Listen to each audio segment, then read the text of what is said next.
In the NWT, we love being outside and on the land.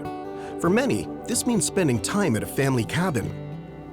Cabins come in many shapes and sizes and allow Northerners to experience and enjoy the land in meaningful ways.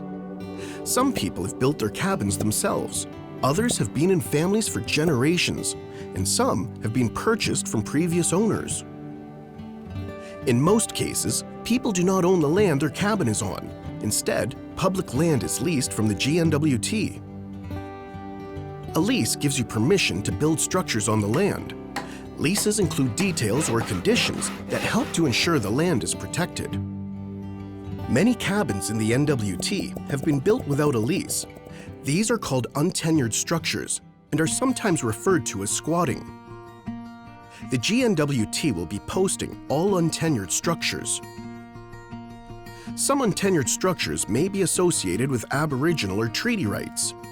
The GNWT is working with Indigenous governments and organizations to identify these cabins and to develop a process that respects rights. The Department of Lands has heard repeatedly that squatters and trespassers are a problem. We hear you, and we are taking action.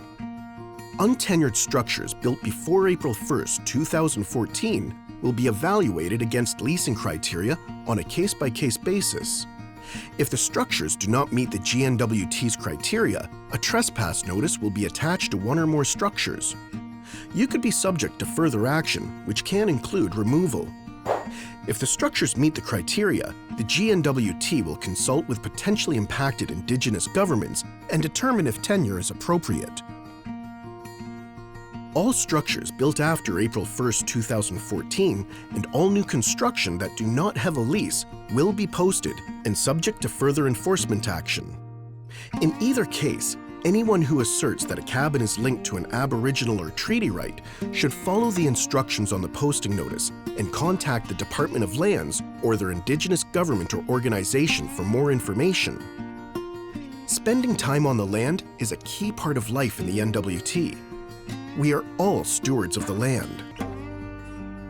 The GNWT is working to support a clear and consistent way to manage the land, and everyone has a role to play.